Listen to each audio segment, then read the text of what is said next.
they called her the most undesirable woman in court. And for 7 years, Lucy Harris let the title define her. Not because she believed it, but because silence hurt less than defending herself. Sympathy stung worse than mockery. And she had discovered young that once the royal court stamped your value, resistance only made you bleed. So she faded into the stables and told herself it was freedom. Everything had shattered when she was 15. That year was supposed to be her triumph. Her father, though his house had fallen from favor, had scraped together enough to promise that the season would restore their name. Lucy had rehearsed her curtsy until her back ached.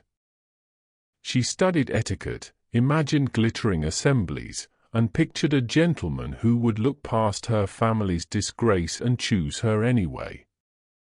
3 days before her presentation, the carriage overturned. She remembered nothing of the screaming, nothing of the splintering wood.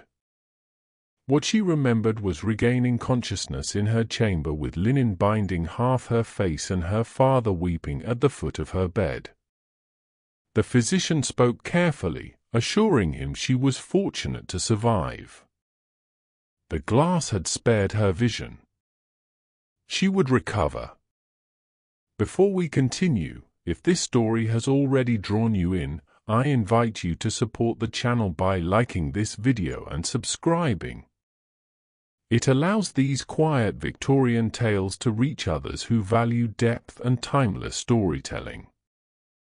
And if you're willing, do leave a comment telling us where you're listening from. It is always a pleasure to see how far these stories travel.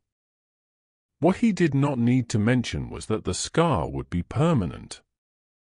It carved across her left cheek like lightning frozen in flesh, angry and raised. During those first brutal weeks, Lucy refused every mirror. Her mother draped black velvet over them as though mourning a death. Perhaps she was. The girl who believed in fairy tales did not climb out of that wreckage. The court's verdict came swiftly.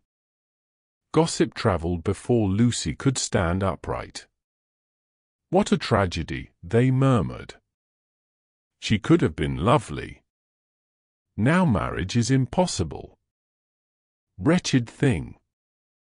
The whispers found her through chambermaids who overheard them in drawing rooms and corridors.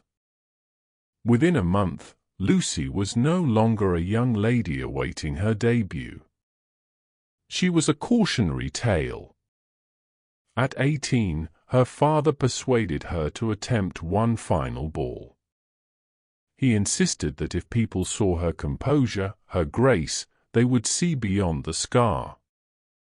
Lucy wore ivory silk and styled her auburn hair to shadow the damaged side of her face. It made no difference.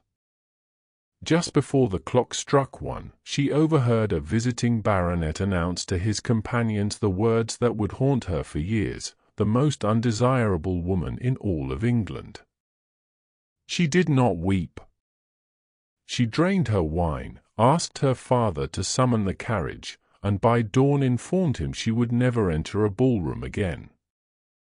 If the court demanded her absence, she would grant it completely. She withdrew to the Harris estate and the stable she had cherished since childhood. Horses did not judge. They did not gossip. They did not flinch at scars. Lucy studied their bloodlines, their moods, their mysteries. Among them, she felt complete. On a night split by thunder and driving rain, a black colt was born in violence and beauty. Her father named him Midnight Storm and declared he would save them all. Lucy no longer trusted in omens, but she adored the horse with every fragment of her broken heart. He matured swiftly and powerfully, and by 3 years old, he was the fastest stallion in the kingdom. Wealthy suitors arrived with extravagant offers. Fortunes were laid at their feet. Her father turned away everyone.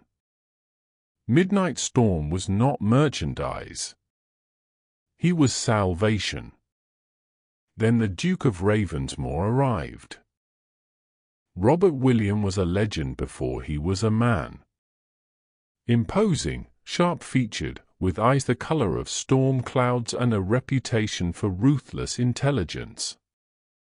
He was respected and resented in equal portions. He was also infamous for the debts that shadowed his distinguished name and the desperation that drove him to unthinkable gambles. He visited once, then returned, then came again, each time raising his bid, each time her father refused. On the fifth visit, everything changed. Lucy discovered it through her father's confession. The Duke would take her as his wife. In exchange, Midnight Storm would pass into his possession as her dowry. There was no courtship, no tenderness, only transaction. Lucy should have raged. Instead, she felt hollow. She was 22, long past illusions. At least as a duchess, she would matter somewhere. She accepted. The wedding unfolded on a bitter December morning in the tiny chapel of the Harris estate. Lucy wore her mother's gown of gold brocade and a veil so heavy she could barely breathe beneath it. She walked toward the altar unescorted. The Duke did not acknowledge her until she stood beside him. When he finally met her gaze, his expression held nothing but cold evaluation. No kindness, no interest, only appraisal. They recited their vows. He did not kiss her. The journey to Ravensmore Hall unfolded in unbroken silence. The glass came first, then the screaming. Lucy remembered the way sunlight had shattered into 1,000 blinding fragments as the carriage pitched sideways. She remembered her mother's hand reaching for her across the spinning chaos. Then nothing but darkness and the taste of copper in her mouth. When consciousness returned, pain arrived with it. Not the sharp agony of the wound itself, but the dull, persistent ache of knowing something irreversible had occurred. Her father sat vigil for 3 days, refusing food, refusing sleep.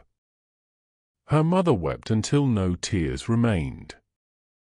The physician changed her dressings twice daily, his hand steady even as his eyes betrayed his pity.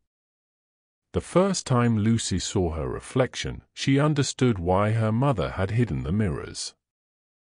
The scar began at her temple and carved downward like a river of ruined flesh, angry and purple against her pale skin. She traced it with trembling fingers and felt the raised ridge of tissue that would never smooth, never fade to insignificance. Society's judgment arrived before the wound had properly healed. Letters of sympathy poured in, each one a coded message of dismissal. Her former friends found reasons to cancel visits. Invitations stopped arriving. Lucy's father raged against the cruelty, but his anger changed nothing. The world had decided her fate in the time it took for glass to meet skin. So Lucy made the stables her kingdom. She rose before dawn and worked until her muscles burned and her mind quieted. The horses demanded nothing but competence and consistency. They did not recoil when she approached. They did not whisper when she turned her back. Among them, she learned to breathe again without counting the cost of each breath. The Duke of Ravensmore arrived on a Tuesday in late autumn when the air tasted of smoke and coming frost. Lucy watched from the stable loft as he dismounted, his movements precise and controlled. He was taller than she expected, broader through the shoulders, and when he removed his riding gloves she noticed his hands were scarred from rains and rough work. Her father received him in the study. Lucy was not invited to attend, but she heard the raised voices, the slam of a palm against mahogany. The Duke wanted Midnight Storm. Her father refused. The conversation ended there. He returned the following week, then the week after that. Each visit brought a higher offer, each departure left her father more agitated. On the fourth visit, Lucy entered the study uninvited and found them locked in tense negotiation. The Duke's eyes flicked to her briefly, cataloguing and dismissing her in a single glance. "Miss Harris," he said, his voice carrying the particular courtesy reserved for people one considers irrelevant. She did not curtsy. On the fifth visit, her father summoned her after the Duke had departed. He could not meet her eyes as he explained the arrangement. The Duke would marry her. Midnight Storm would become part of her dowry, technically hers but effectively his. The family's debts would be settled. Their house would survive. Lucy asked only one question: does he know about the scar? Her father nodded miserably. Then he has already made his choice, she said. As have I. There was no proposal, no pretense of affection. Just a contract signed in her father's shaking hand and the Duke's bold, careless scrawl. Ravensmore Hall loomed against the winter sky like a monument to old money and older disappointments. Lucy arrived as the sun set, painting the stone facade in shades of blood and amber. The servants assembled in the entrance hall, their faces carefully neutral as the new Duchess stepped down from the carriage. Robert offered his hand out of obligation, not courtesy. She took it because refusing would have been theatre, and Lucy had no appetite for performance. They climbed the stairs together in silence, their footsteps echoing off marble that had witnessed 2 centuries of Ravensmore marriages. Her chambers adjoined his, connected by a door she eyed with deep suspicion. A maid helped her undress, unlacing the heavy gown and replacing it with a nightdress of white silk that felt like a shroud. Lucy dismissed her and stood alone in the center of the room, listening to the sounds of the Duke moving in the adjacent space. When his knock came, it was not gentle. "Lady Ravensmore," he said through the wood, his tone flat and formal. Lucy crossed to the door and turned the key with deliberate slowness. The lock engaged with a sound like thunder compressed into a single metallic click. Silence stretched between them, thick as winter fog. "I am not," she said clearly, "a horse to be collected at your convenience, your grace.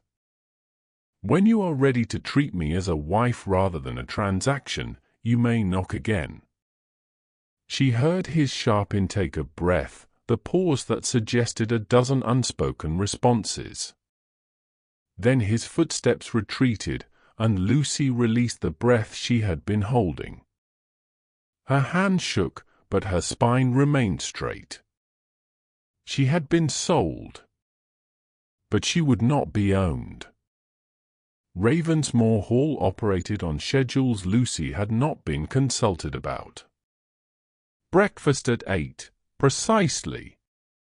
The Duke took his in the study, alone. Lucy ate in the small dining room overlooking the frost-damaged gardens, served by silent staff who seemed uncertain whether to treat her as mistress or prisoner. She explored the house in careful increments, mapping its corridors and locked rooms. The library held a surprising collection of agricultural texts and horse-breeding treatises. The ballroom stood empty, furniture shrouded in dust covers like a mausoleum of past celebrations. Everywhere she looked, she found evidence of a house holding its breath, waiting for something to change or end. Robert watched her. She felt his gaze tracking her movements even when he pretended to read his correspondence or study his ledgers. He did not speak to her beyond necessary pleasantries. He did not ask about her comfort or her needs. But his eyes followed her with an intensity that made her skin prickle with awareness. Lily appeared on the third day, barreling into the stables where Lucy had sought refuge among the familiar smells of leather and hay. The girl was perhaps 7, all wild dark curls and grass-stained skirts, the daughter of the groundskeeper with no concept of proper boundaries. "You're the new Duchess," Lily announced, not asking. "The one who married Uncle Robert for a horse." Lucy should have corrected her, should have insisted on proper address and respectful distance. Instead, she found herself smiling for the first time since the wedding. "I suppose I am," she said. "Can I see your scar? Cook says it's why nobody wanted you." The words should have cut. Perhaps they once would have. But Lily asked with the frank curiosity of someone who had not yet learned that some truths were meant to be whispered, and Lucy found she could not resent such honest interest. She turned her face toward the light streaming through the stable doors. Lily studied the scar with the serious concentration of a scholar examining an artifact. Then she shrugged. "It's not that bad," she decided. "I've seen worse on the stable cats." And somehow, impossibly, that helped. Midnight Storm had not adjusted well to his new home. He screamed his fury at the stone walls, kicked splinters from his stall door, and bit the hand of any groom foolish enough to approach without caution. Robert stood in the stable yard watching the chaos with an expression hovering between frustration and grudging admiration. Lucy found him there on a morning when frost still clung to the cobblestones. She had avoided him for 2 weeks, maintaining the cold distance he seemed to prefer. But the horse's suffering called to something deeper than her pride. "You're approaching him wrong," she said without preamble. Robert turned, surprise flickering across his features before his customary mask reasserted itself. "I was not aware horses came with instruction manuals." "They don't. But they come with instincts and intelligence you're choosing to ignore." Lucy moved toward the paddock where Midnight Storm paced like a caged storm. "He's afraid. Not of you specifically, but of everything that's changed. His home, his handlers, his purpose." "He's a horse," Robert said flatly. "He's a creature with a will and a memory." Lucy slipped through the fence rails with practiced ease. The stallion's ears swiveled toward her, recognition sparking in his dark eyes. "You can't dominate him into obedience. You have to earn his trust." She demonstrated, moving slowly, speaking softly, offering her hand for the horse to investigate rather than imposing her touch. Midnight Storm whickered low in his throat and pressed his nose into her palm.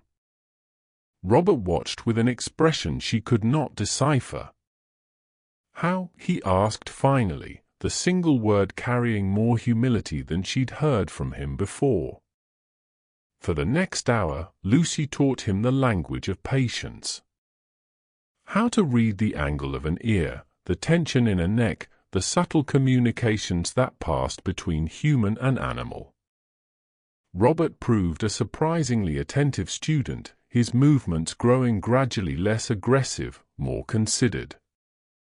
When Midnight Storm finally allowed the Duke to stroke his neck, Robert released a breath that seemed to have been trapped in his chest for weeks. His hand lingered on the stallion's glossy coat, and Lucy saw something crack in the armor he wore so consistently. Their eyes met across the horse's back. For one suspended moment, neither looked away. "Thank you," Robert said quietly, and this time the words held genuine feeling. Lucy nodded, not trusting her voice. She had not expected gratitude. She had not expected the way her pulse jumped when his fingers accidentally brushed hers as they both reached to adjust the lead rope. Perhaps, she thought, there were different kinds of bargains. Different kinds of purchases. And perhaps not all of them ended in silence and locked doors. Before we go on, if this story has captured your interest, please like the video and subscribe for more. The letter arrived on a silver tray at breakfast, delivered with the morning's correspondence. Lucy had started taking her meals in the main dining room, a subtle shift in territory that Robert had acknowledged with a slight nod and no objection. She was reading about new irrigation techniques when she heard him make a sound like he'd been struck. The paper crumpled in his fist. "Your Grace?" she asked, setting down her book. He looked at her then, and what she saw in his face made her stomach drop. Shame, raw and bleeding. Fury directed inward rather than out. "I need to tell you something," he said, each word seemingly pulled from him by force. "You deserve to know the truth." The truth, it transpired, was uglier than the marriage bargain itself. A wager made 6 months prior in a gentleman's club reeking of cigars and desperation. Lord Hardington, Robert's longtime rival, had proposed the bet: could the Duke of Ravensmore marry the most undesirable woman in court before the year's end? The stakes were Robert's prized racing mare against £5,000. Robert had been deep in debt, drowning in obligations inherited from his gambling father. He had heard about Lucy Harris and Midnight Storm. 2 problems solved with one calculated solution. "It started as strategy," he said, not meeting her eyes. "But that was before I knew you. Before I watched you gentle that beast with nothing but patience and intelligence. Before I realized that every assumption I made about you was wrong." Lucy stood so quickly her chair toppled backward. Her face felt carved from ice, her hands clenched at her sides to stop their trembling. "You married me for a wager," she said, each word precise as a surgeon's cut. "Not just for a horse. For sport. For entertainment." "Lucy!" "Do not," she interrupted, her voice sharp enough to draw blood, "presume to use my name. You purchased the right to my presence, Your Grace. You did not earn the privilege of familiarity." She left him standing in the ruins of his confession, walked with measured dignity to her chambers, and only then allowed herself to feel the full weight of what he had revealed. She had known she was a transaction. She had not known she was a joke. When Robert knocked on her door that evening, she did not answer. When he knocked again the next morning, she turned the key louder, making certain he heard the sound of his exclusion. If he wanted forgiveness, he would have to learn the language of earning it. And that lesson, she suspected, would take considerably longer than teaching him to approach a frightened horse. The race was meant to prove Midnight Storm's worth, to secure his place in England's finest breeding program and justify every calculated risk Robert had taken. The county had gathered to watch, nobles and commoners alike filling the stands at Hardington's estate.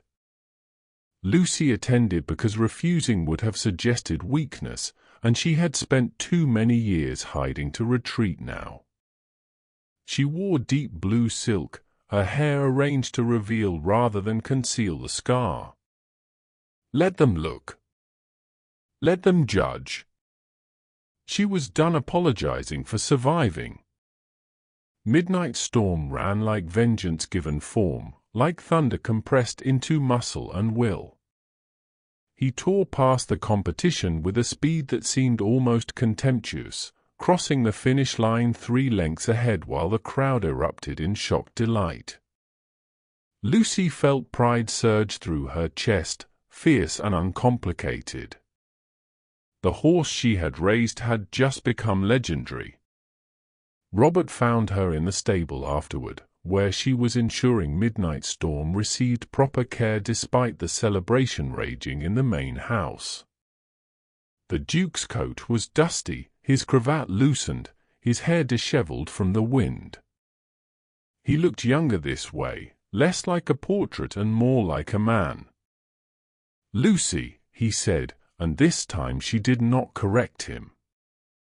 "I need to tell you something. Not because I expect anything in return, but because you deserve to hear it." She waited, one hand resting on Midnight Storm's neck for courage. "I love you," Robert said simply. "Not the idea of you, not the convenience you represent. You. The woman who locked her door and demanded dignity. Who taught me that strength and gentleness are not opposites. Who refused to shrink when the world tried to erase her." He took a shaking breath. "I know I have no right to your affection. I know I purchased what should have been freely given. But I needed you to know that somewhere between the bargain and now, everything changed." Lucy studied his face, searching for performance and finding only raw honesty. She thought about trust, about the slow, patient work of building something real from damaged foundations. She thought about the locked door and the moment she had chosen to open it again, just slightly, just enough. "I do not forgive easily," she said finally. "And I will not forget what you did. I know. But I will not pretend I feel nothing," she continued, her voice steadier now. "That would be another kind of hiding, and I am finished hiding." She stepped forward and placed her palm against his chest, feeling his heart thunder beneath her fingers. Robert covered her hand with his, careful not to trap it, giving her the freedom to pull away. She did not pull away. "Then we begin here," she said. "Not at the wedding. Not at the wager. Here, with honesty and consequences and a choice we both make freely." Robert's smile was tentative, hopeful, and entirely genuine. "Here," he agreed. And Lucy, for the first time since glass had met skin 7 years ago, believed that broken things might be made whole after all. Lord Hardington's ball was designed to celebrate Midnight Storm's victory and, more pointedly, to display his own magnanimity in defeat. The invitation arrived on thick vellum, all false courtesy and poisoned honey. Lucy wanted to refuse. Robert wanted to burn it. They went anyway, because running from society's scrutiny would grant it more power than it deserved. Lucy wore scarlet silk, a deliberate provocation, her scar highlighted rather than hidden by her swept-back hair. Robert offered his arm with visible pride rather than obligation. When they entered Hardington's ballroom, conversation stuttered and died, then gradually resumed at a higher pitch. Everyone was watching the most undesirable woman who had somehow ensnared a duke. Let them watch. Hardington himself greeted them with a smile that did not reach his eyes, all performative grace and hidden malice. "Your Grace, Lady Ravensmore." How delightful that you could attend. I trust the racing mare is settling well at Ravensmoor Hall. Robert's jaw tightened imperceptibly. The mare was his payment for the wager, the physical proof of his degrading bargain. Lucy squeezed his arm gently, a silent reminder that they had survived worse than gossip. The evening progressed in careful circles of forced pleasantry. Lucy noticed Robert's increasing tension, the way his gaze tracked Hardington's movements across the room. When the lord disappeared into a private study with two other gentlemen, Robert's face went carefully blank. "Stay here," he murmured to Lucy. She did not stay. Lucy followed at a discreet distance, her slippers silent on marble floors. The study door stood slightly ajar, and through it she could hear Hardington's voice, smooth as oil and twice as slippery. "The forgery is perfect, I assure you. Ravensmoor's signature on the gambling debt, witnessed and dated. With this, we can claim half his estate in settlement." Hardington's laugh was soft and cruel. He thought marrying that scarred creature would save him. Instead, he's given us exactly the leverage we need. A desperate man makes predictable choices. Lucy's hand went to the door handle. She could retreat, warn Robert privately, let him handle this through lawyers and proper channels. Or she could do what she had learned in 7 years of survival, refuse to be the quiet victim society expected. She pushed the door open. 3 faces turned toward her, shock registering before masks could fall into place. Lucy walked into the center of the room as though she owned it, as though the scar on her face was a crown rather than a curse. "Lord Hardington," she said clearly, her voice carrying the particular precision of someone who knows they are being heard in adjacent rooms, "I could not help but overhear your confession of forgery and intent to defraud. How fortunate that Lord Brennan and Viscount Ashworth are here to witness your admission." She turned to the 2 gentlemen flanking Hardington, both of whom had gone pale as winter snow. "Unless, of course, you gentlemen wish to be considered accomplices." The study door opened wider. Robert stood there, and behind him crowded several other nobles drawn by the commotion. Hardington's careful plot had just become spectacularly public. "You have no proof," Hardington snarled, his composure finally shattering. "I have your words," Lucy replied calmly. "And unlike you, I find that the truth requires no forgery." Hardington fled the ball within the hour, his reputation in tatters, his schemes exposed. Lord Brennan and Viscount Ashworth stumbled over themselves providing testimony, desperate to avoid being dragged down with him. By midnight, it was finished. Robert found Lucy on the balcony, staring out at Hardington's manicured gardens. "You did not have to do that," he said quietly. "It was dangerous." "I spent 7 years being silent," Lucy replied. "Being careful. Being invisible. I find I am finished with all of that." She turned to face him, and the look in his eyes made her breath catch. Not calculation or strategy. Just uncomplicated awe. "You are remarkable," Robert said. Lucy smiled, genuine and unguarded. "Yes," she agreed. "I am. It took me far too long to remember it." Rose was born on a spring morning when the gardens at Ravensmoor Hall bloomed with wild abandon, as though nature itself was celebrating. She had her mother's auburn hair and her father's grey eyes, and when she was placed in Lucy's arms for the first time, Lucy felt something inside her chest finally settle into place. 5 years later, Rose was a storm of energy and curiosity, fearless in the way of children who have never been taught that the world might harm them for existing. She spent her mornings in the stables with Midnight Storm's offspring and her afternoons demanding stories from anyone who would listen. On this particular afternoon, she climbed into her mother's lap in the library and traced the scar on Lucy's face with gentle fingers. "Mama," she said seriously, "why do you have this line?" Lucy considered her answer carefully. Rose deserved truth, but also hope. Both could exist together.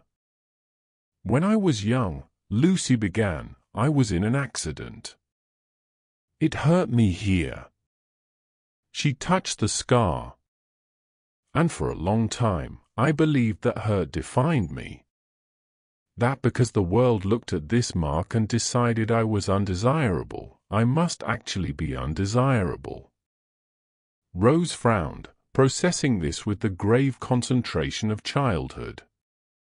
"But you're not undesirable. You're Mama." "Exactly," Lucy said, pulling her daughter closer. "But it took me years to understand that what others think of us and what we truly are might be two very different things. The world tried very hard to break me, Rose. It called me names. It locked me out of places I wanted to be. It made me feel small and worthless."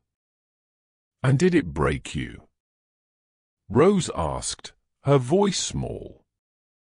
Lucy smiled, thinking of locked doors and patient horses, of a marriage that began as a transaction and became something infinitely more valuable.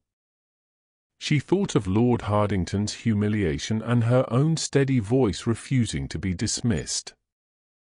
She thought of Robert reading to their daughter before bed each night, his love offered freely and received the same way. "No, darling," Lucy said firmly. "It did not. It tried, but I would not let it. And do you know what I learned?" Rose shook her head. "I learned that being broken and being scarred are not the same thing. Scars are just proof that we healed." Lucy kissed the top of her daughter's head. "And I learned that the right people will love us not despite our scars, but including them. Because they are part of our story." Robert appeared in the doorway, drawn by their voices. He crossed the room and wrapped his arms around both of them, this family they had built from wreckage and wages and stubborn, determined hope. "Tell me the rest of the story," Rose demanded.